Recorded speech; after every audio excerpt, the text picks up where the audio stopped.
राधे राधे श्याम राधे।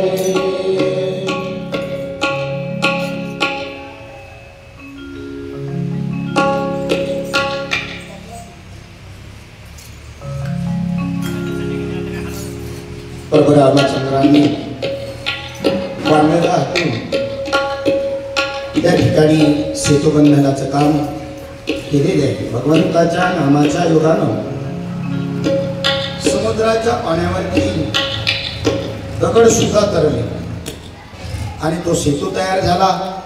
दगड जर भगवंताच्या नामाने तरू शकतात तर माणसं तरतील की नाही? दगडापेक्षा माणसं चांगली आहेत की नाही? मग दगड जर तरू शकतात भगवंताच्या नामाने तर माणसं तरणार नाहीत का?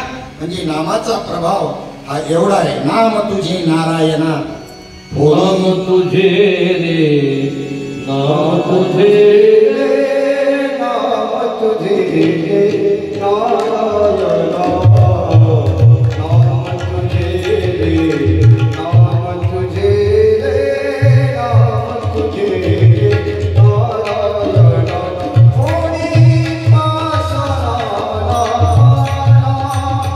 होनी पासना नाम तुझे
भगवान परमात्मा राम प्रभू अरण्यामधून वनगमन करत करत निघालेले असताना, सीता शोध करत निघालेले असताना काही भक्त मंडळी सुद्धा त्या ठिकाणी आहेत, ज्याच्यामध्ये सीताहरण होण्याच्या अगोदरचा प्रसंग थोडासा सांगायचा तो असा. गंगा किनाऱ्यापर्यंत त्या ठिकाणी प्रभू आले.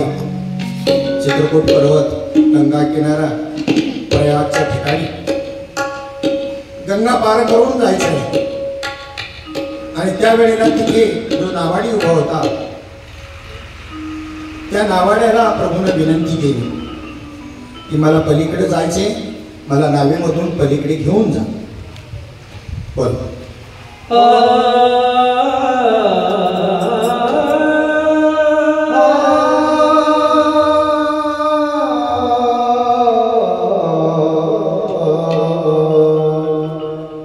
कभी कभी भगवान कभी कभी कभी भगवान कभी भक्तों से काम पड़े. जाना था गंगा पार प्रभु के वट की नाव चले. जाना था गंगा पार प्रभु के वट की नाव चले. कभी कभी भगवान कभी भगवान कभी भक्तों से काम पड़े. जाना था गंगा पार प्रभु के वट की नाव चले. जाना था गंगा पार प्रभु के वट की नाव चले.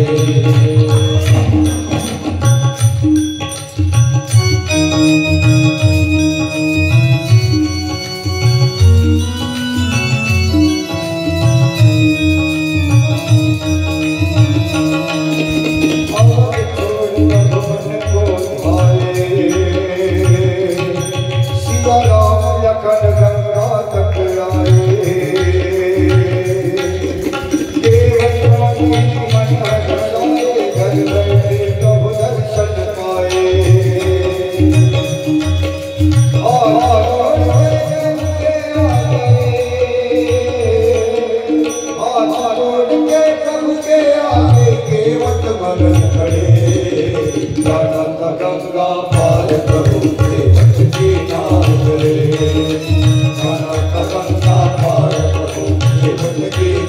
चले कभी कभी भगवान को भी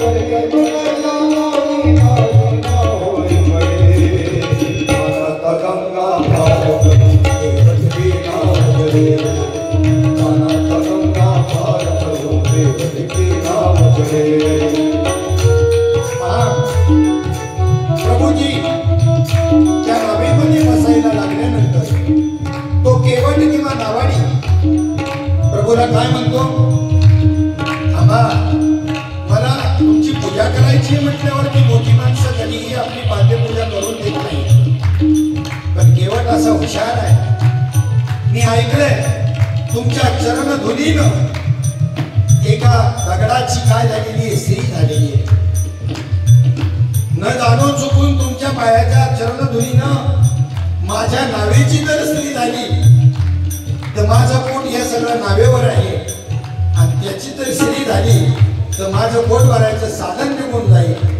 तेव्हा मला तुमचे हे चरण त्या ठिकाणी साफ करू द्या, स्वच्छ करू द्या, मला ते धुवू द्या, आणि नंतरच माझ्या नावेवर चढा, तसं माझ्या नावेवर चढायचं नाही. केवटाने त्या ठिकाणी काय केलं, एक गंगाळा आणलं पाणी भरून, आणि त्या ठिकाणी त्यांचे तो पाय धुवायला लागला. आता प्रभूला मनातल्या मनामध्ये हसले, प्रभू मुस्कुराए, बोले केवट बहुत हुशार आहे, अशी पूजा करून करता येणार नाही म्हणून युक्ती करतोय, समजलं प्रभूला. आणि त्याने केवटाने त्या ठिकाणी पळत जाऊन, झोपडी बाजूलाच होती, गंगाळा आणलं, तांब्या घेऊन आले, परात आणली, परातीमध्ये प्रभूचे पाय ठेवले आणि तो धुवू लागला. बोला पुढे.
चरणामृत प्राप्त केलं. वेद मंत्र सुद्धा ज्याची गुणगान करतात त्या प्रभू रामचंद्रांना, त्या नावाड्यांना आपल्या नावेमध्ये चढून दिलं. आकाशामधून सर्व देवतांनी त्या ठिकाणी फुलांचा वर्षाव केला. काय हा भक्त भाग्यवान आहे की प्रभूचं चरणामृत ते सहजासहजी प्राप्त होत नाही कोणाला. म्हणून तपश्चर्या करूनही आणि या केवटाचं भाग्य पहा की त्याला ते सहज प्राप्त झालेलं आहे. आणि मग पुढे त्या धारेमधून गंगेच्या नाव पुढे चालायला लागली आणि त्यांना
त्या नावेचं जी भाडं आहे उतराई म्हणतात त्याला, जो व्यवहारी आहे तोच परमार्थात सक्सेस ठरतो. लांडे लबाडे व्यवहार करणारा परमार्थामध्ये चालत नाही. आणि म्हणून फुकटचं खायचं नाही परमार्थात सुद्धा. मग त्यांनी आपल्याला पलीकडे उतरून दिलंय, त्याच्या नावेचं कमीत कमी भाडं तर द्यायला पाहिजे. प्रभूकडे काही नाहीये देण्याकरता. पण सीतामाईच्या हातामध्ये मात्र जी अंगठी होती तिने काढून त्या ठिकाणी प्रभूकडे दिली आणि प्रभू ती उतराई भाडं म्हणून द्यायला लागल्यानंतर त्या नावाड्यानं सांगितलं, प्रभू तुमच्याकडून मला ही दक्षिणा ही उतराई नको, पण मी उतराई घेतल्याशिवाय राहणार नाही. पण एवढ्याच्या उतराईमध्ये मी संतुष्ट होणार नाही. आता मी तुम्हाला या नदी गंगा नदीमधून पलीकडे पार करून घेतोय ना. ज्या वेळेला या भवसागरातून माझी नैया पार करायची आहे त्या वेळेला तुम्ही मला त्यातून पार करून जा, हीच मला तुमची उतराई.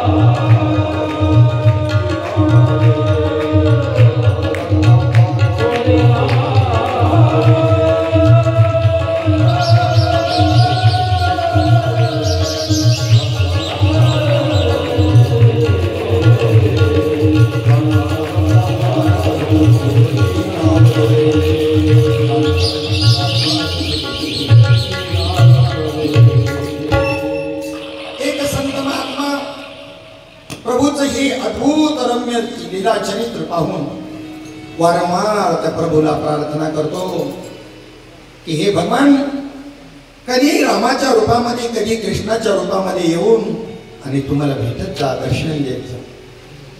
कभी राम बन के कभी श्याम बन के चले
प्रभु रामचंद्र भगवान की पवन सुत हनुमान की कभी राम बन के कभी श्याम बन के चले आना प्रभु जी चले आना। भक्तांच्या उद्धाराकरता परमात्म्याचा अवतार आहे।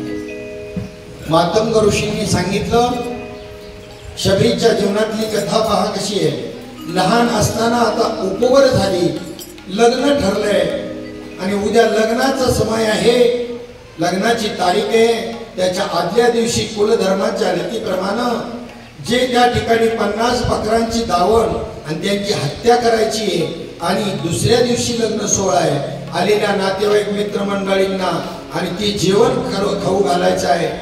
आणि या भक्त असणाऱ्या शबरीनं मागील जन्मापासून तिचे संस्कार आहेत परमार्थाचे।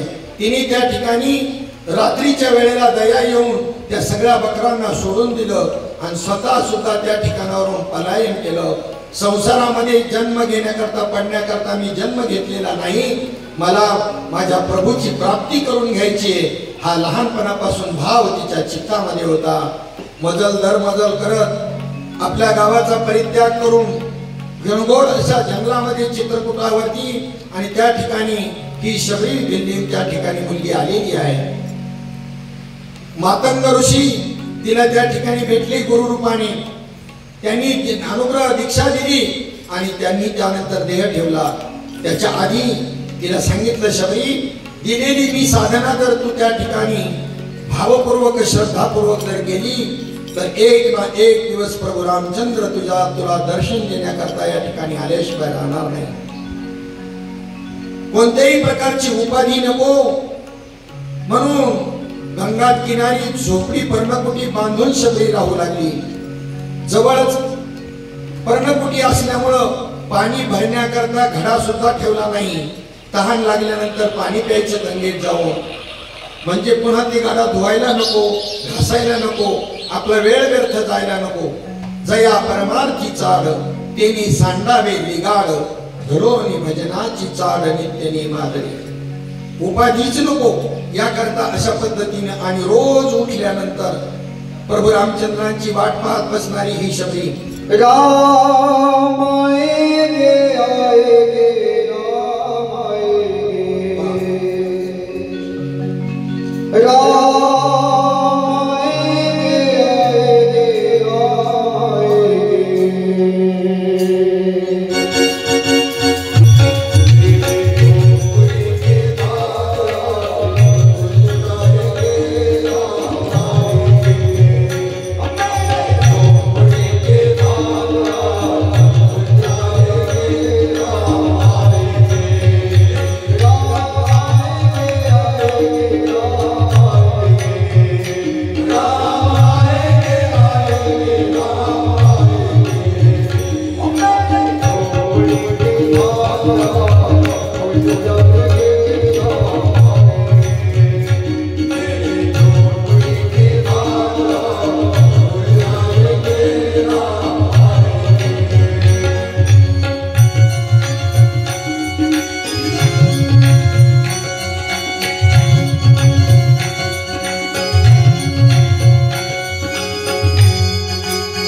त्या मार्गातले काटे उचलून बाजूला फेकावे.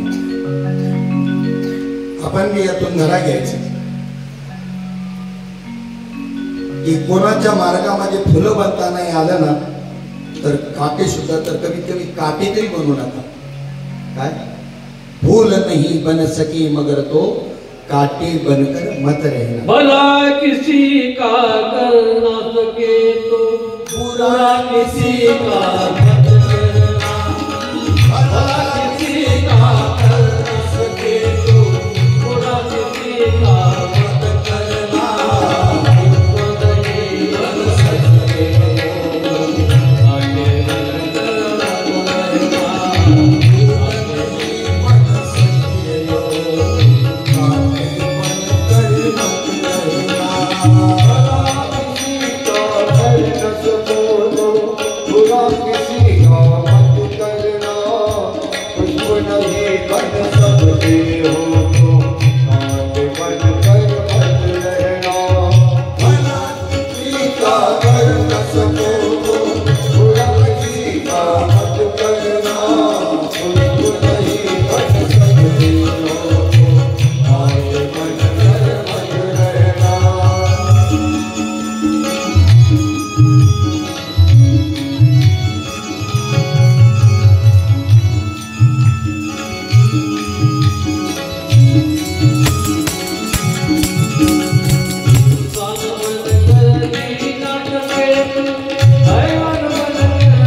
बना दे।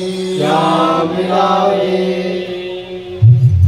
भला किसी का कर न सके तो बुरा किसी का मत करना,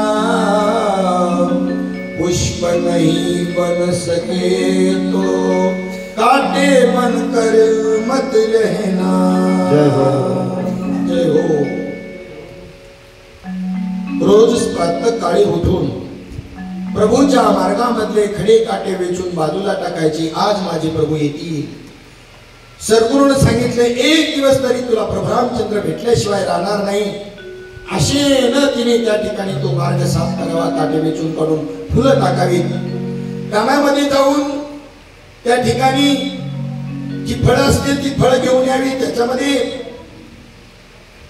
बोर ही अतिशय प्रभू रामचंद्राला आवडती आहे असं तिला माहिती होतं, म्हणून ती बोर आणताना आंबट बोर प्रभूला जायला नको म्हणून तिने काय करायची, ती अशी चाखून पाहायची।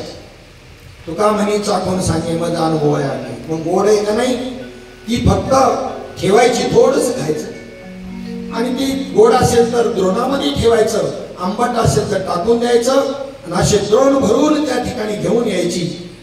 एक दिवस तो उजाडला आणि प्रभू रामचंद्र लक्ष्मणासहित त्या पर्णकुटीमध्ये। आशा पहा कशी, राम आएंगे आएंगे राम आएंगे, मेरे झोपड़ी के भाग आज खुल जाएंगे, राम आएंगे। आशा होती आणि प्रभू रामचंद्र एक दिवस त्या ठिकाणी आले। आल्यानंतर त्यांची सेवा केली, त्यांना त्या ठिकाणी ते बोरं खायला दिली। लक्ष्मणाने मात्र खाल्ली नाही बरं। म्हणले ते तोंड लागले, हे लागले काय म्हणतात, पण पक्षाचं लागलं असं नाही म्हणे, मी स्वतः चालून पाहिले। अरे रे, तिच्याकडं पाहिलं तर तिचं रूप किळसवानं असं रूप वाटलं लक्ष्मणाला। वयस्कर वृद्ध झाली होती, आयुष्य घालवले वाट पाहण्यामध्ये। काय तितिक्षा आहे, आपल्याला धीर निघतो का? निघतो?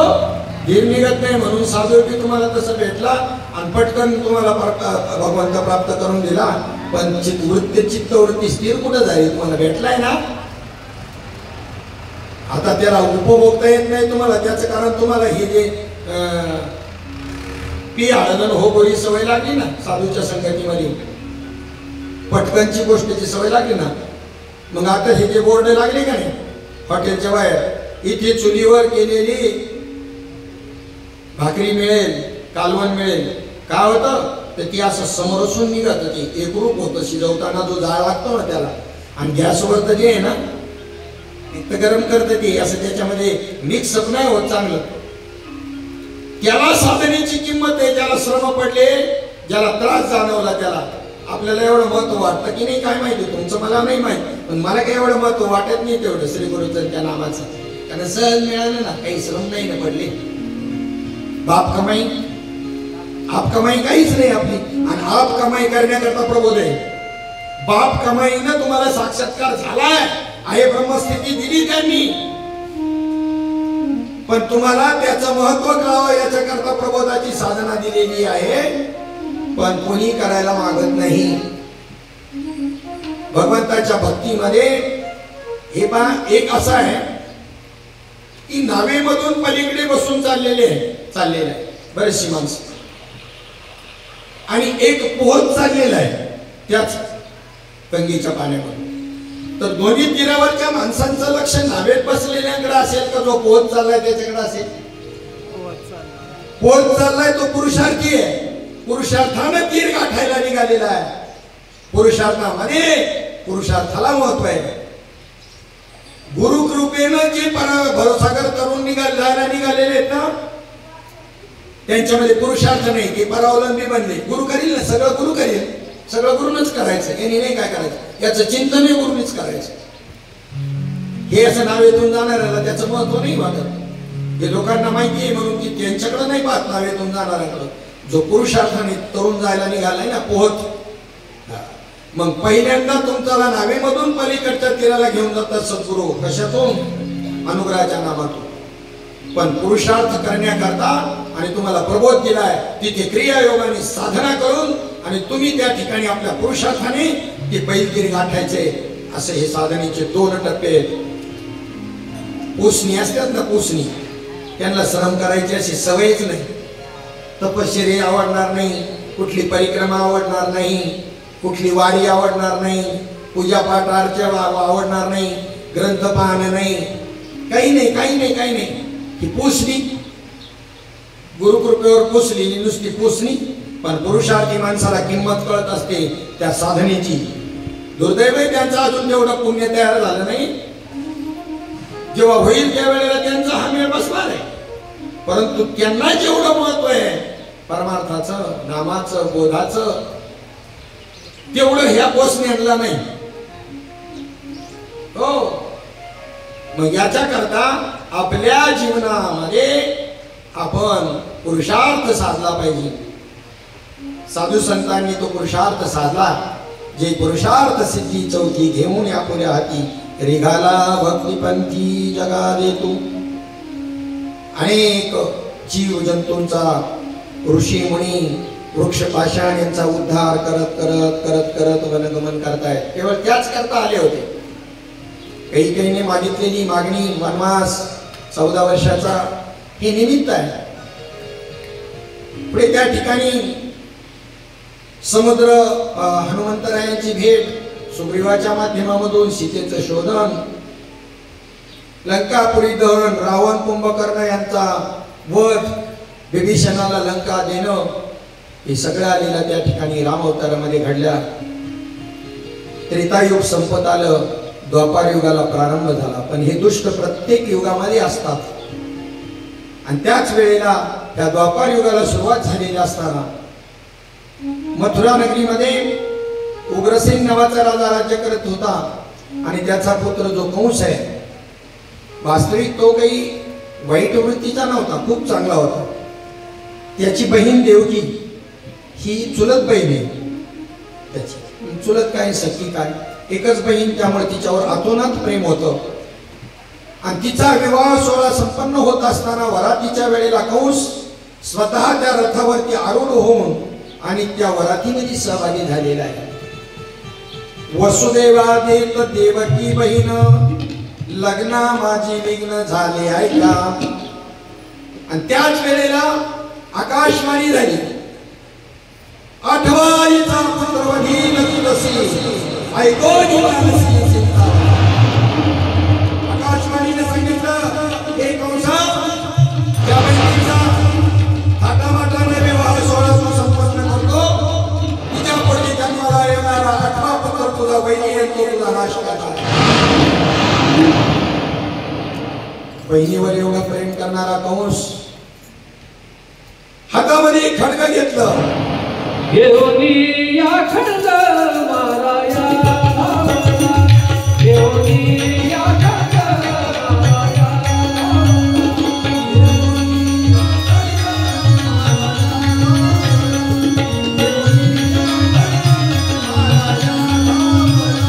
आता तो धरला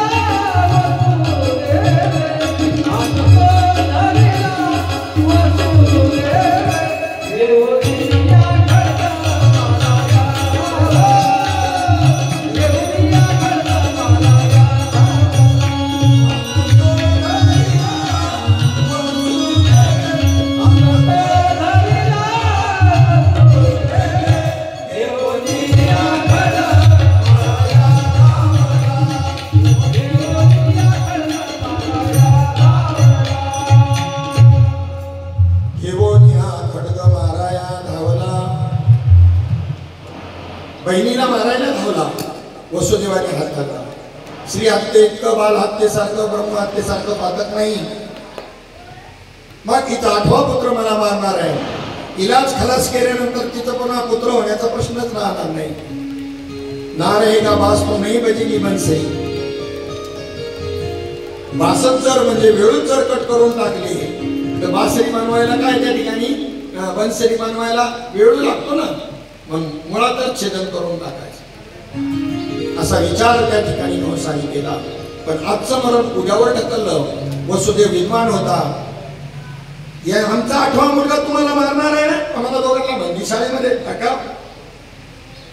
आणि मग तर मात्र त्या ठिकाणी कुठे आम्ही पडून जाणार नाही, आमची जेवढी संतती होईल ती तुम्हाला दिली जातील असं सांगितलं.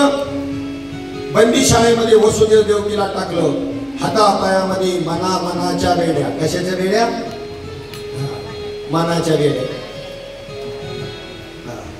आणि त्याच्यामुळं त्यातही पुन्हा 9 दरवाजे आणि 9 दरवाजाच्या आतमध्ये त्या बंदी शाळेत टाकले. आपण मी या बंदी शाळेत पडलोय, देहरूपी बंदी शाळेमध्ये, गर्भवासामध्ये. आणि त्या 9 द्वाराच्या प्रत्येक द्वारावरती द्वारपाल उभा आहे. डोळ्यात तेल घालून पहारा करायचा कंसाने सांगितलं. आणि त्यांना मुलबाळ झाल्यानंतर ताबडतोब मला आणून द्यायचं. पहिल्यांदा देवकी माता गरोदर राहिली असताना मूल झालं. त्या द्वारपालांनी ताबडतोब त्या ठिकाणी खबर दिली. कंस धावत आला, पण त्याच्या अंतःकरणामध्ये विचार असा आला, 8वा मुलगा यांचं मला मारणार आहे, यांनी काय केलंय, त्यामुळे नाही मारायचा असा विचार कंसाच्या मनात सुद्धा आला. पण नारद मुनींनी जाऊन त्याला सांगितलं, बघ, कारण जर पापाचा खडा भरला का त्याला कोणी मारावं लागत नाही, त्या पापानेच त्याचं मरण होत असतं, कोणी मारावं लागत नाही त्याला. मग पाप वाढण्याकरता आणि पुण्य घटण्याकरता नारद मुनी त्याला भेटले. पुण्य सारा वया भेटे देवरूपी, पुण्य सारा वया भेटे देवरूपी, पुण्य सारा वया भेटे देवरूपी, पुण्य सारा वया भेटे देवरूपी.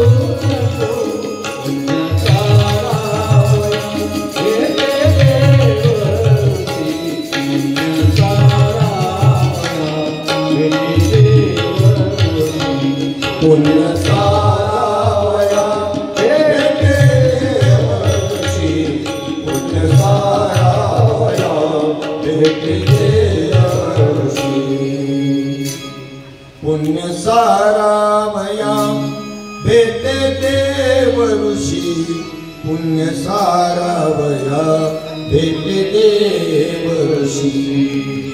वधी बाळकासी ठेवू नको, वधी बाळकासी ठेवू नको, पुण्य सारावया भेटे देवऋषी, पुण्य सारावया भेटे देवऋषी. गोल असे 8 खडे मांडले. नारद मुनींनी सांगितलं, सांगायच्यात 8वा कोणता सांगता येईल का? आपल्याला तुम्हाला सांगता येईल. गोल 8 खडे मांडले, त्याच्यात 8वा सांगता येईल.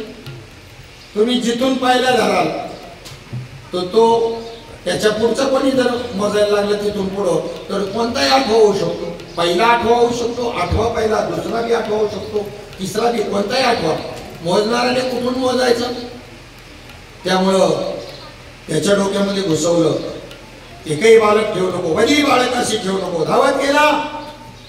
बहीण ओरडते, रडते, आकांत करते, तिच्या हातामधून त्या बालकाला हिसकावून घेतलं. बाहेर जी शिळा होती कारागृहाच्या बाहेर गरगर आपटून त्याच्यावरती आपटून मारलं त्या शिळेवरती. अशी 6 ही मारिले दुर्जने, 6 मुलं मारली.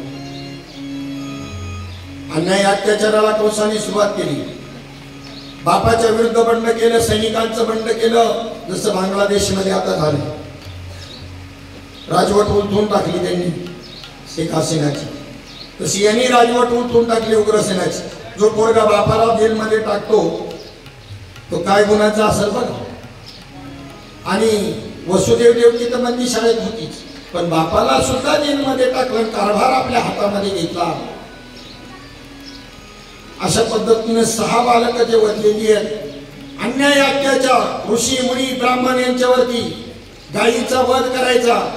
म्हणूनच हे आकांत घडतात तिकडं जिथे हे, आता मी नाव घेत नाही त्या प्रदेशाचं, तुम्हाला सर्वांना माहिती आहे काय चाललंय पावसाने आणि का तिथं ते होतंय. जिथं दिवसा गायी कापल्या जातात रोडवरती तर तिथे आकांत नाही होणार तर काय होतील रे? काय आकांत नाही होतील तर काय होतील? अख्खाच्या अख्खा भूभाग वाहून जाईल, राहणार नाही. ज्याने गायीचं रक्षण केलं, गोरक्षण केलं, तेच राष्ट्र त्या ठिकाणी करू शकतं, बाकी करू शकत नाही. गायीपासून दूध दुभतं, तूप मिळतं आणि मग होम हवन केले जातात, देवतांना प्रसन्न करून जातं, सर्वत्र सुखाचं साम्राज्य रामराज्य येतं. अशा पद्धतीची स्थिती आहे. मग दुष्टांनी दैत्यांनी काय करावं? ब्राह्मणांनाच वध करायचा, गायींचा वध करायचा, पुण्याचे मार्ग बंद करून टाकायचे. ह्या दुष्टाने आरंभलं, कोणी कंसानी असं आरंभलं.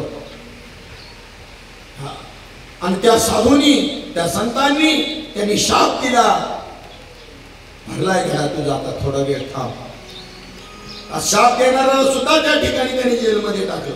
आणि अशा पद्धतीने अन्याय अत्याचार करत असताना भूमाता पृथ्वी माता त्या ठिकाणी संतप्त झाली या सगळ्या त्रासानं. तिनं एका वासराचं रूप धरलं. वत्सरूपी पृथ्वी ब्रह्म्यापासी जाय, नेत्री वाहे तोय सांगत असे. डोळ्यामधून अश्रू धारा वाहत आहेत. वासराच्या रूपात गेलेल्या त्या पृथ्वीनं ब्रह्मदेवाला आपली कहाणी सांगितली.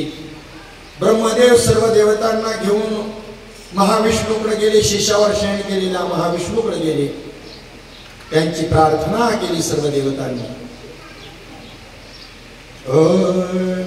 श्री अनंता मधुसूदना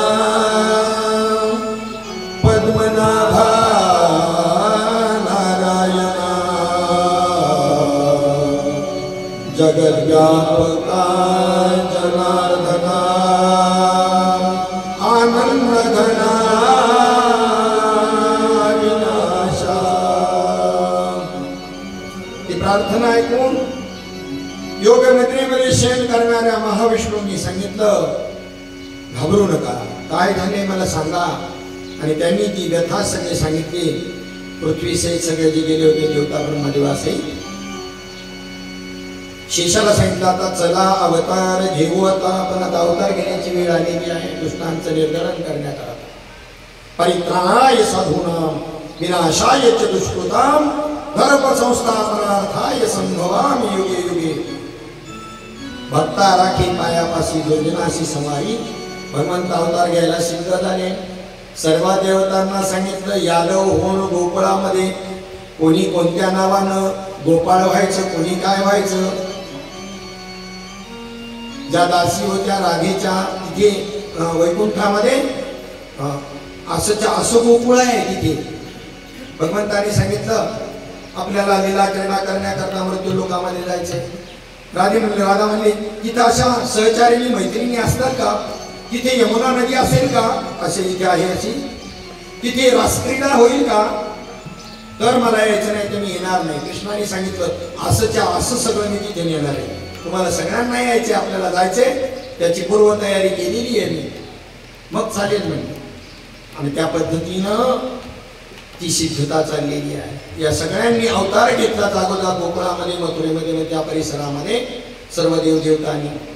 योगमायेला सांगितलं, 7वा जो गर्भ आहे ना, आता देवकीच्या पोटी होणार आहे, योगमायेला सांगितलं तो गर्भ तिथून काढायचा.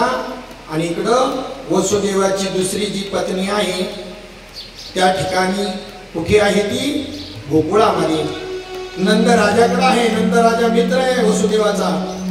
सर्व त्या ठिकाणी जे काही यादव वंशी वीर होते हे भूमिगत झाले होते, गुप्त रूपाने राहत होते. कंस त्यांना एकेकाला शोधून मारत होता आणि म्हणून भूमिगत रूपाने राहत होते.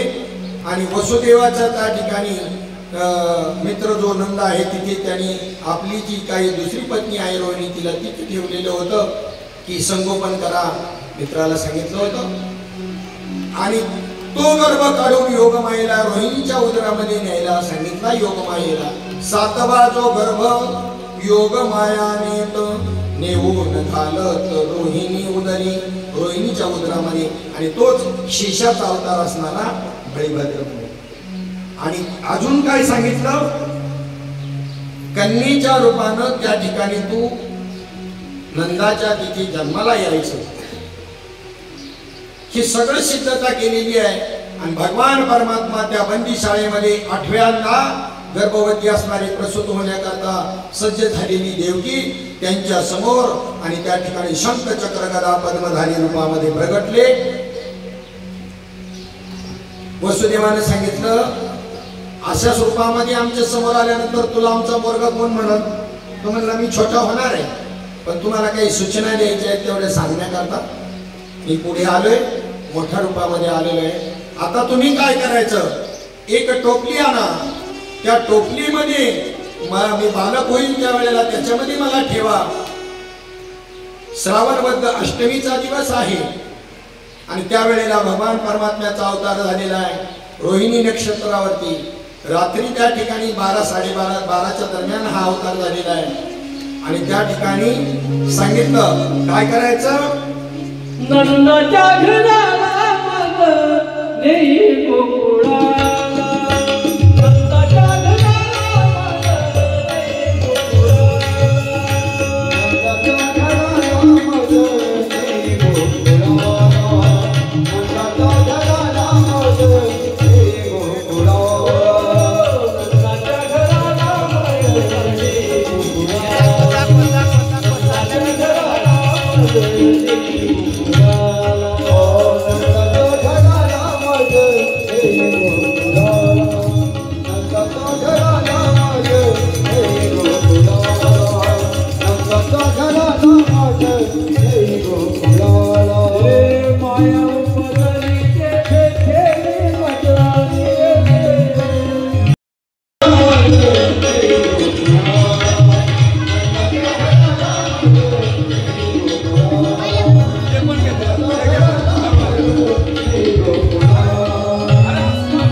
आणि त्यावेळेला पहिल्यांदा स्वागत केलं.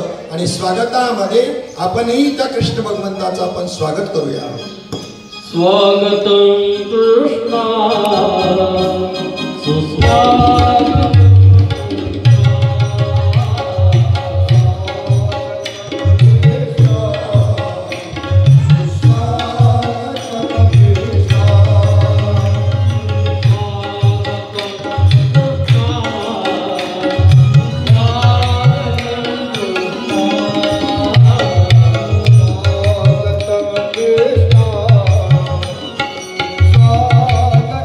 Krishna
जय हो. बसा बसा बसा बसा.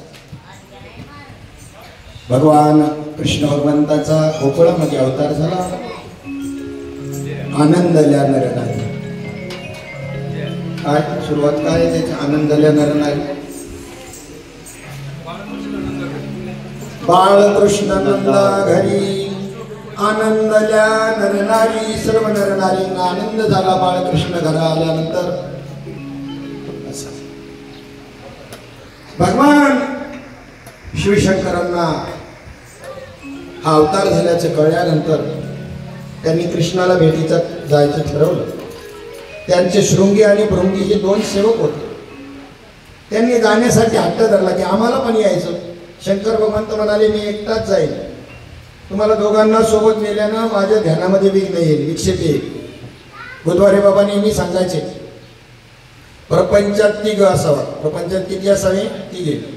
प्रवासात दोघं असावे. आणि एखाद्याचं काही कमी जास्त झालं तर दुसरं येऊन घरी तरी जाऊन सांगत, म्हणजे त्याचं काही विधी करता येईल. आणि परमार्थामध्ये एकता. परमार्थामध्ये एकता. शृंगी आणि भृंगींनी सांगितलं की आम्हाला त्या ठिकाणी तुम्हाला मी नेणार नाही. भगवान शंकरांनी सांगितलं मला विक्षेप येईल. आणि सदाशिव गोकुळामध्ये आले. जर तुम्हाला देवानं संपत्ती दिली असेल तर असा संकल्प करा, दररोज सुपात्र साधू संतांना गोरगरिबांना मी जेव घालेन. आणि यशोदेचा असा नियम होता की दररोज सुपात्रांना भिक्षा दिली जायची. शिवजीचं आगमन झालं आणि लोक म्हणायला लागले हा साधू तर शंकरासारखा वाटतो. शिवजी आपलं तेज कुठपर्यंत लपवून ठेवणार? तपश्चर्याचं शरीर आहे, ते तेज लपवू शकले नाही. शंकराजवळ एक दासी आली आणि म्हणाली महाराज यशोदेने ही भिक्षा तुम्हाला पाठवलेली आहे, आपण हिचा स्वीकार करा, आमच्या लालाला आशीर्वाद द्या. शंकर म्हणाले मी ही भिक्षा घेणार नाही, मला कोणत्याही पदार्थांची अपेक्षा नाही, मला फक्त आणि फक्त बाळकृष्णाचं दर्शन घेण्याकरता मी कैलासावरून या ठिकाणी आलेले आहे. दासीने साधूचं म्हणणं यशोदेला सांगितलं की साधू महाराज काही भिक्षा घेऊ इच्छित नाहीत, आणि ते जर कृष्णाच्या दर्शनासाठी इतक्या दूर आलेले आहेत, संतांची परीक्षा त्याच्या वेशभूषेवरून किंवा त्यांच्या जातीपातीवरून होत नसते, तर त्यांच्या नजरेवरून होत असते आणि त्यांच्या मनोवृत्तीवरून होत असते. ब्रह्मज्ञान सुलभ आहे, पण ब्रह्मद्रष्टा प्रत्येकामध्ये ब्रह्म पाहणारा संत मात्र दुर्मिळ असतो. यशोदेने खिडकीतून महाराजांना पाहिलं की साधूला म्हणाली महाराज ही भिक्षा कमी वाटत असेल तर मी अधिक भिक्षा द्यायला तयार आहे, पण मी माझ्या कृष्णाला बाहेर आणणार नाही. तुमच्या गळ्यामध्ये हे साप आहेत, त्याला पाहून माझ्या बाळाला भीती वाटेल. आता तिला माहित नाही हिचा कृष्ण कन्हैया काय पद्धतीतला आहे. शंकर म्हणाले माते तुझा कन्हैया तर काळाचाही काळ आहे आणि ब्रह्माचंही ब्रह्म आहे, तो या कोणालाही भिवू शकत नाही, त्याला कोणाची नजर सुद्धा लागणार नाही. बोला. या भगवान कृष्ण परमात्म्याच्या शुभ आगमनानिमित्त आणि आपल्या भागवत कथेच्या या परिवाराला भेट देण्याकरता गुरुवर्य नानासाहेब खोकरे या ठिकाणी उपस्थित आहेत. त्यांचं वाद्यपूजन परिवाराच्या वतीनं चालू आहे. भगवान कृष्ण परमात्म्याचं आगमन आणि महाराजांचं आगमन याच्यामध्ये आमचे श्रीकांतजी त्यांच्याकरता एक अभंग म्हणतात. पूर्ण केला पूर्ण केला पूर्ण केला पूर्ण केला पूर्ण केला मनोरथ पूर्ण केला मनोरथ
वेळी आले.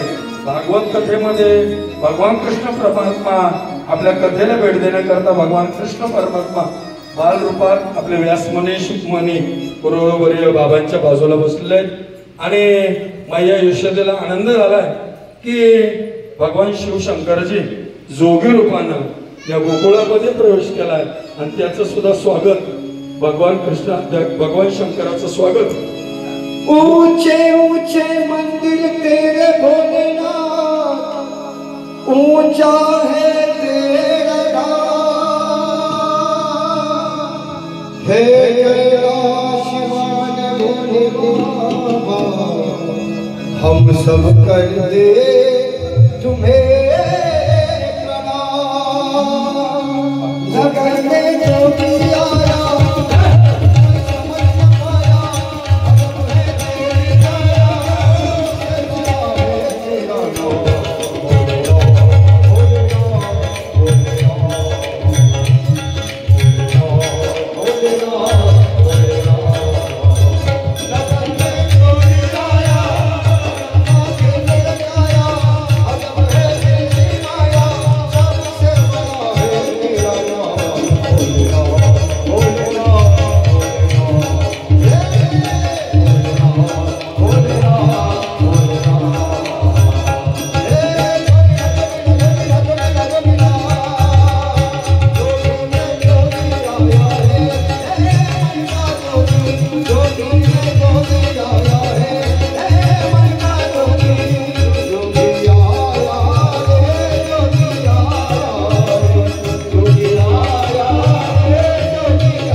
योगी आया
तुझा कन्हैया काळाला सुद्धा घेऊ शकत नाही, त्याला कशाचीही भीती नजर लागणार नाही. तो मला चांगला ओळखतो देखील. यशोदा माया म्हणाली, आपण असं कसं बोलत आहात? माझा कानात चिमुकलं बाळ आहे आणि आपण असा हट्ट करू नका. शिवजी म्हणतात, मी तुझ्या लालाचं दर्शन घेतल्याशिवाय जाऊच शकत नाही. नंदाच्या गावाजवळ आज सुद्धा आशिश्वर महादेव मंदिर, आशुतोष महादेव मंदिर, आशिश्वर महादेव मंदिर आहे. व्रज 84ची प्रदक्षिणा कमीत कमी एक वेळ तरी आपल्या जीवनामध्ये आपण केली पाहिजे. ती महापुण्यदायी आहे. या प्रदक्षिणेने जीवनामध्ये सारी पाप जळून जातात. व्रज ही लीलाभूमी आहे. इथं बसून जर ध्यान कराल तर स्वयं परमात्मा आपलं लीलारस तुम्हाला समजावून सांगतील. इकडे बालकृष्णानं आणलं, भगवान शंकर आलेले आहेत. आई त्यांच्या भेटीसाठी त्याला नेत नाही म्हणून त्यांनी रडायला सुरुवात केली. दासी यशोदेला म्हणते, माते त्या साधूचं ओठ सुद्धा असे थरथर हलतायत. तू खरं समज की नको समजू, पण त्या साधूनं काहीतरी मंत्राचा प्रयोग आपल्या कन्हैयावर केलाय म्हणून आपला लाला रडायला लागला. काहीतरी विद्या येते त्याला. असा साधू कधी पाहण्यात आलाच नाही. मी बाळकृष्णाला त्या साधूजवळ घेऊन जाते, त्याचा आशीर्वाद मागते. नंतर तिने बाळकृष्णाला सजवलं. मग कन्हैया हसू लागला. दासीने त्या कृष्णाला शंकराच्या जवळ आणलं. शंकराने दर्शन घेऊन प्रणाम केला. दर्शनाने त्यांना आनंद झाला, पण तृप्ती मात्र झाली नाही. आनंदाच्या भरामध्ये ते तांडव नृत्य करू लागले. तांडव नृत्य येते नाही. शंकराला वाटलं बाळकृष्ण जर माझ्याकडे वर येईल तर मोठा आनंद होईल. शिवजी म्हणू लागले, तुम्ही बाळाचं भविष्य विचारताना जर तुम्ही त्याला माझ्या जवळ द्याल आणि मी त्याच्या हाताच्या रेषा पाहून तर त्याचं भविष्य सांगेन. यशोदेने बाळकृष्णाला शंकराच्या मांडीवर त्या ठिकाणी बसवलं. शंकर समाधीमध्ये मग्न झाले. गोष्टी अद्वैतात होत नसतात. अद्वैतात एकरूप होऊन जातो की नाही का? अलकाताई, अद्वैतामध्ये वेगळा राहतो का देवापासून? मग गोष्टी होतील का? मग पुन्हा द्वैत कल्पावं लागतं, पण ते कल्पित असतं, वास्तविक वेद नसतं. ते भक्त आणि देवरूपाने द्वैत कल्पून हा भक्तीचा आनंद ज्ञानोत्तर भक्ती म्हणून लुटायचा आहे. कथांच्या रूपानं, त्यांच्या उत्सवांच्या रूपानं. भगवंत म्हणतात, जो माझे असे उत्सव, जन्मोत्सव आदी उत्सव सर्व साजरे करतो, मी त्याच्यावर कृपा केल्याशिवाय राहत नाही. म्हणून मोठ्या उत्साहाने हे उत्सव साजरे करावे. द्वैतामध्येच गोष्टी होत असतात, अद्वैतात होत नाही. म्हणून अद्वैताचा अनुभव घ्यायचा आणि जी मग आता कल्पित द्वैत आहे त्याच्यामध्ये आनंद लुटायचा. जेव्हा हरी आणि हर एक होतात तिथं कोण कोणाला बोलेल? शंकर यशोदेला म्हणतात, माते तुझा मुलगा तर सम्राट होणार आहे. तेवढ्यात नंद तिथे आले. भगवान शंकराचा जय जयकार झाला आणि बालकृष्णाला हृदयाला धारण करून भगवान शंकर त्या ठिकाणी कैलासाला निघून गेले. इकडे ह्या लीला चालू असताना जी मुलगी, तिला माया म्हणतात, वसुदेव तिला घेऊन गेल्यानंतर आता ती तिथे रडायला लागली कारागृहामध्ये. त्या द्वारपालांनी जाऊन सांगितलं मुलगी झाली.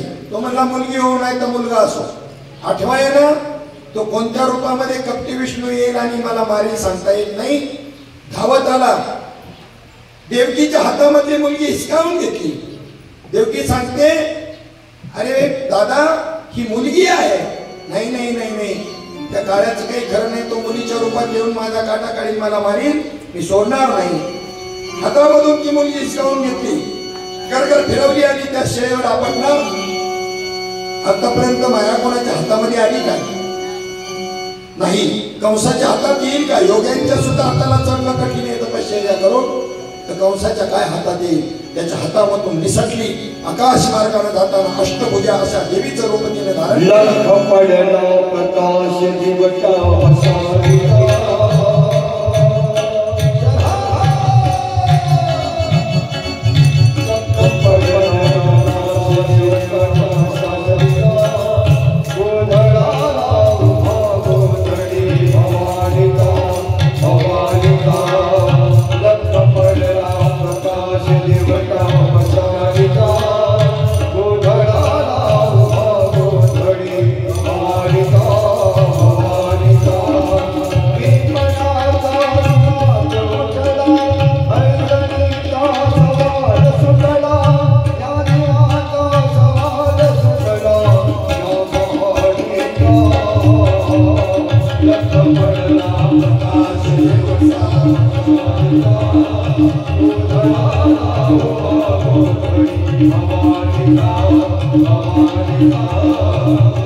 कंसाच्या लक्षामध्ये आलं काही काळ थोडासा लोटल्यानंतर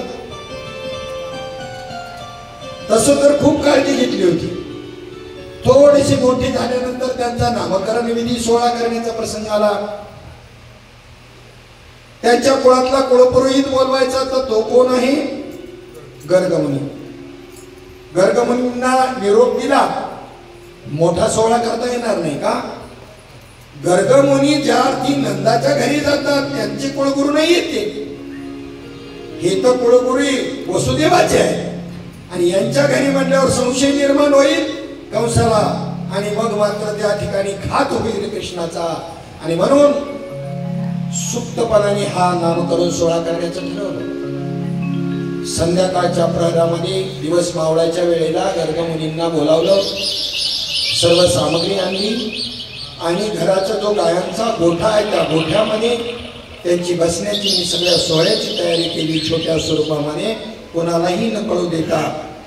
परंतु गर्गमुनी भविष्यामध्ये किती पक्के आहे ते तपासण्याकरता यशोदामाईने एक युक्ती केली. बलराम आणि कृष्ण दोघांनाही असं सजून आणलं, परंतु बलरामाला आपल्या मांडीवर घेतलं आणि कृष्णाला मात्र रोहिणीच्या मांडीवर देऊन बसल्यानंतर गर्गमुनींनी पाहिलं, त्यांच्याकडे निहाळून त्याची लक्षणं, रूप, ठाण, मान आणि ताबडतोब सांगितलं, मैया कि आपके पास जो लाला है वो तो रोहिणी का है और वो बलवान है, इसलिए उसका नाम हम बलदेव रखेंगे, बलराम रखेंगे, और आपका जो कन्हैया है ना उसका नाम कन्हैया रखेंगे, कान्हू बोलेंगे, उसको कृष्ण बोलेंगे. वो तो आपने रोहिणी के पास दिया है, क्यों दिया ऐसा? म्हणजे म्हणले वा वा वा वा, काय तरी कालज्ञानी गर्गमुनी आहे. आता गर्गमुनींनी त्या ठिकाणी नामकरण सोहळा करताना स्वतःच्या हातानं स्वयंपाक बनवला. अतिशय सोहळ्यामध्ये राहणारे असे ते होते आणि त्या ठिकाणी त्यांच्याकडून शिधा घेऊन स्वयंपाक बनवला, ताट वाढून घेतलं. भगवंताला आता नैवेद्य अर्पण करायचं आहे. कृष्णाचक्र त्या ठिकाणी यशोदेच्या मांडीवर कृष्ण कन्हैया बसलेला असताना यांनी त्या ठिकाणी पूर्णाहुती देण्याकरता आणि पाणी फिरवलं. ओम ब्रह्मार्पणम ब्रह्माग्निम असं म्हणून ओम वैश्वानरो भूत्वा प्राणिनाम देहमाश्रितम प्राणापान समायुक्त पचाम्यन्यम चतुर्विधम आणि ते संकल्प सोडला. आणि आता त्या ठिकाणी ते डोळे मिटलेले ध्यान केलेले संकल्प सोडत असताना तर भगवान परमात्म्याने त्याच्या ताटामध्ये असा हात घालून खायला सुरुवात केली. डोळे उघडल्यानंतर पाहिलं तर अरे अरे अरे भैया, अरे अरे अरे ओळख झाले सगळं, आता मला पुन्हा स्वयंपाक करावा लागेल. पुन्हा स्वयंपाक करायला घेतला, पुन्हा सीधा पुन्हा स्वयंपाक, पुन्हा तशीच कंडिशन. मैयाच्या मांडीवर बसलेला कृष्ण कन्हैयाने आवाहन केलं की त्यांनी पुन्हा यायचं, खायला सुरुवात करायची. दोनदा झाल्यानंतर आता मात्र त्याच्या लक्षात आलं की नाही नाही, की का असं घडतंय. मनात आलं की मी त्याचं आव्हान करतोय, तोच परमात्मा हा कृष्ण रूपाने आलाय म्हणून तो येते, त्याला अंतर्ज्ञानाने कळलं. अशा पद्धतीनं त्यांचा हा नामकरण सोहळा झाला. तरी कुठून तरी कोण कंसाला लागली आणि मग त्या ठिकाणी सभा भरवली. मला मारणारा कोकणामध्ये जन्माला आलेला आहे, त्याला कोण मारतो? त्यावेळेला मावळ दैत्य तिथे पुढे झालेला आहे. पण त्याच्या अगोदर आणि त्या ठिकाणी ही पुतना नावाची राक्षसीन त्या ठिकाणी तिने विडा उचलला. जसा छत्रपती शिवाजी महाराजांनी आपलं अफजल खानाने विडा उचलला उद्या विजापूरच्या दरबारामध्ये छत्रपती शिवाजी महाराजांना मारण्याचा, तसा या पुतणीने विडा उचलला. महाभारत दैत्य समजावून सांगतोय कंसाला, हे बाया माणसाचं काम नाही, तिच्यावर भरोसा ठेवू नका. मी सांगतो ना, मावशीला पाठवू नका, मी जातो तुमच्या त्या वैऱ्याचा. आणि काय करायला, वैर मोठं कठीण असतं बरं का, आणि त्यातल्या त्यात हाडवैरला लय कठीण. एक प्रयोग आम्हाला आमच्या देवरी माऊलींनी सांगितला की कवडे सर नेहमी एक दृष्टांत सांगायचे म्हणे, तर मासे जर शिजवायला घेतले आणि त्या माशी शिजवत असताना त्याच्यामध्ये बगड्याचं जर हाडूक टाकलं तर त्या सगळ्या माशांचं एका क्षणात पाणी होतं. काय वैर आहे बघा, आता हाडवैर म्हणतात त्याला बरं. आणि नाहीतरी वैरी बी असा ना भला भक्कमच असा होता. पाटलाचं आणि सरपंचाचं वैर होतं. पाटील मेल्यानंतर सरपंच ढसारा द्यायला लागल्यावर गावातली माणसं म्हणते, बरं झालं ना वैर मिळाला तुझा. नाही नाही म्हणले, वैरी बी तुला मोलाचाच म्हणून मला वाईट वाटतंय म्हणले. असं वैर बी असावं. मग इथे त्या ठिकाणी पुतना मावशीने विडा उचलला. कोण होती ती पुतना मावशी? राजा बली आणि त्यांची राणी विंध्यावली जी आहे, तिच्या मुलीचं नाव रत्नमाला असं होतं. ज्या वेळेला भगवान वामन त्या ठिकाणी बलिराजाच्या यज्ञामध्ये भिक्षा मागण्याकरता आलेली असताना तेव्हा त्याचं स्वरूप पाहून रत्नमालेच्या मनामध्ये प्रेम उत्पन्न झालं त्या बटू ब्राह्मणाला पाहून. आणि तिच्या मनामध्ये आलं की जर असा माझा मुलगा असता तर किती चांगलं झालं असतं, मी त्याला दूध पाजलं असतं, धन्य झाले असते. वामनाच्या तेजस्वी रूपाला पाहून रत्नमालेच्या हृदयामध्ये पुत्र प्रेम उचंबळून आलं. परंतु वामनानं मात्र बलीची जी दुर्दशा केली ती पाहिल्यानंतर त्याच वेळेला तिच्या मनामध्ये शत्रुभाव सुद्धा जागृत झाला. तिच्या मनामध्ये वामनाला ठार मारण्याची इच्छा उत्पन्न झाली. म्हणजे आधी वात्सल्य भाव आणि त्यानंतर त्या ठिकाणी वैरभाव, आणि त्यामुळे या जन्मामध्ये त्या ठिकाणी ती रत्नमाला पुतणीच्या रूपाने आली होती. पुतना प्रत्येक इंद्रियामध्ये घुसून जीवाला फार त्रस्त करीत असते. तुमच्या आपल्यामध्ये बी सद्गुरूच्या कृपेनं हा ब्रह्मभाव जागृत झाला. म्हणजेच हा कृष्ण जन्माला आल्यानंतर त्याला मारण्याकरता अनेक विकार टपलेले असतात. त्याच्यामध्ये पहिली येते ती पुतना. आपली जी वासना आहे, विषय वासना, ती शब्द स्पर्श रूप रसगंध याच्यावर असणारी, ती त्या ठिकाणी अशी ही पुतना म्हणजे वासना. त्या ठिकाणी 3 वर्षाच्या मुलाला शिशु असं म्हणतात, त्यांना ती मारते. शिशुच्या आणि वरच्या वयाच्या मुलांना ती का मारित नाही, तर त्याचं कारण असं आहे की जागृती, स्वप्न आणि सुषुप्ती या 3 अवस्थांमध्ये अज्ञान त्रस्त करीत असतं. 3 अवस्थांमध्ये. 4थ्या तुर्यगा अवस्थेमध्ये गेल्यानंतर जेव्हाचा ब्रह्माशी संबंध जुटला जातो तेव्हा पुन्हा त्यांना त्रास देऊ शकत नाही. म्हणून या जागृती, स्वप्न, सुषुप्तीपर्यंतच ज्यांचा नामचिंतन चाललंय त्यांना शिशु म्हणतात आणि त्यांनाच धोका आहे. येतात एकदा 4थी तुर्यगा किंवा उन्मनी अवस्था गाठली की त्यांना मात्र भीती नाही. जेव्हा पुतना गोकुळामध्ये आली त्यावेळी गायी चरायला गेल्या होत्या, नंद मथुरीला गेलेला होता आणि या घटनेचा सूचितार्थ कोणता, तर गायी रानामध्ये जाणं म्हणजे इंद्रिय विषयरूपी वनामध्ये जाणं असा त्याचा अर्थ आहे. इंद्रिय या विषयरूपी वनामध्ये भटकत असतील तर पुतना रूपी वासना मनामध्ये येतेच आणि येऊन दाखल होईल. अज्ञान मनावर स्वार होईल. जेव्हा इंद्रिय विषयामध्ये रममान होत जातात, बहिर्मुख होत जातात, तेव्हा वासना निर्माण होतात. इंद्रियांना जर भगवंताच्या भक्तीकडे वळवलं तर पुतना त्रास देणार नाही. नंद म्हणजे जीव. जीव जेव्हा हृदयरूपी गोकुळ सोडून मथुरा म्हणजे देह सुखामध्ये, देह भावामध्ये समरस होतो, तेव्हा हृदय गोकुळामध्ये पुतना रूपी अज्ञान वास करू लागेल. नंद आपल्या निवासस्थानी नसतो तेव्हा पुतना येऊन वास करते. परमानंद परमात्मा श्रीकृष्णाशी जेव्हा जीवात्मा रूपी नंद विन्मुख होतो आणि कामकला रूपी कौसाला भेटायला जातो, जेव्हा इंद्रिय रूपी गायी विषय रूपी वनामध्ये धावत जातात तेव्हाच ही अविद्या रूपी पुतना येत असते. आधी आल्यानंतर तिने त्या ठिकाणी पहिल्यांदा सर्व बालकांना मारायला सुरुवात केली. तेवढ्या महिन्याभरामध्ये गोकुळात जी बालकं जन्माला आली होती त्याच्यात कुणीतरी कृष्ण असेल, कुणी तो ओळखता येत नाही म्हणून त्या प्रत्येक बालकाला त्या ठिकाणी चॉकलेट द्यायचं, बाजूला भुलवत न्यायचं. पुन्हा स्तनामध्ये विष भरून आली होती, त्या मुलाला ते दूध पाजायचं विषयुक्त असं. पटापट 7 आल्यासारखी पोरं मरायला लागली. कोणाला काही वेळ बसेना. तीच पुतना राक्षसी रूपात नव्हती आली, एका सुंदर श्री रूप धरून आलेली होती. नंदाच्या भाड्यावरती आली.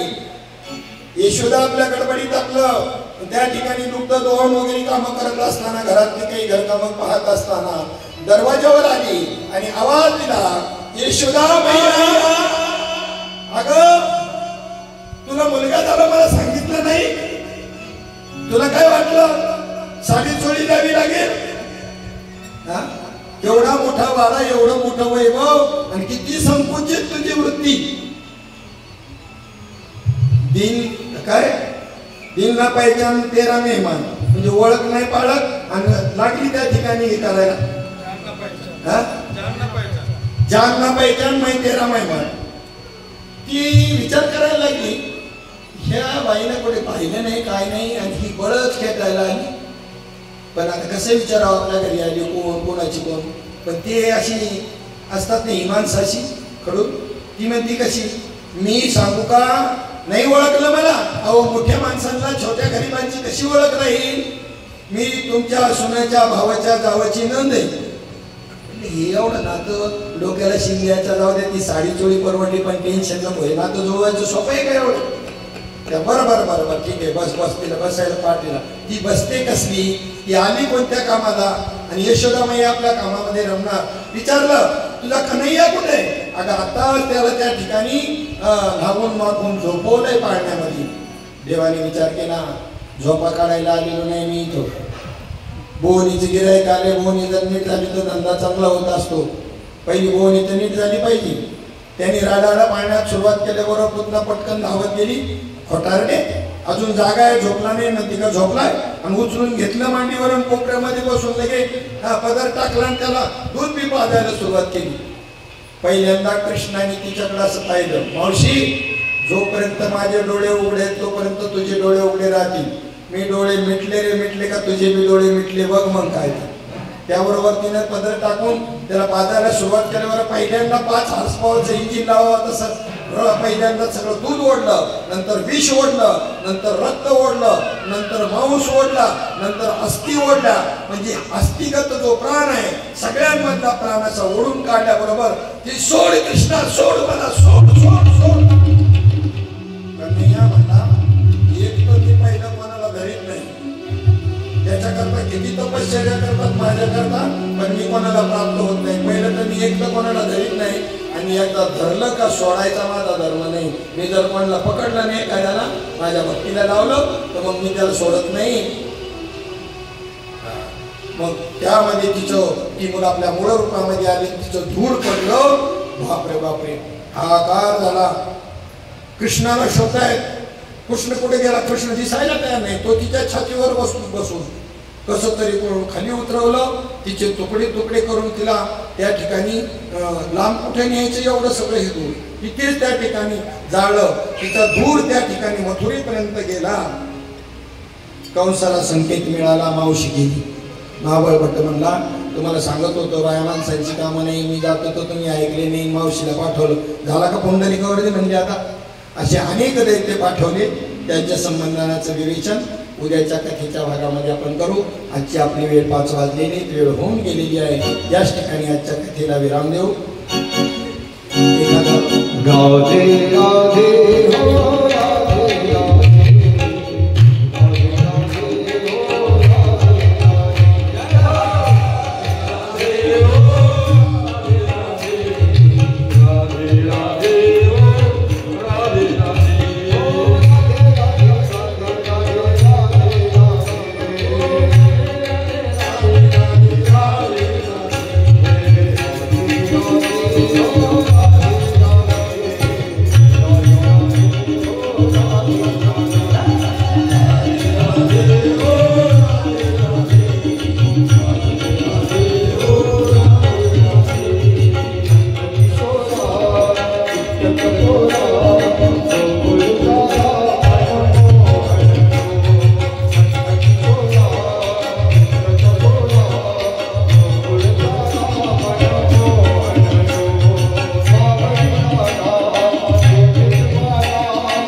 प्रिय भाविक सज्जनो, श्रीमद भागवत कथा ज्ञान यज्ञ अभिष्ट चिंतन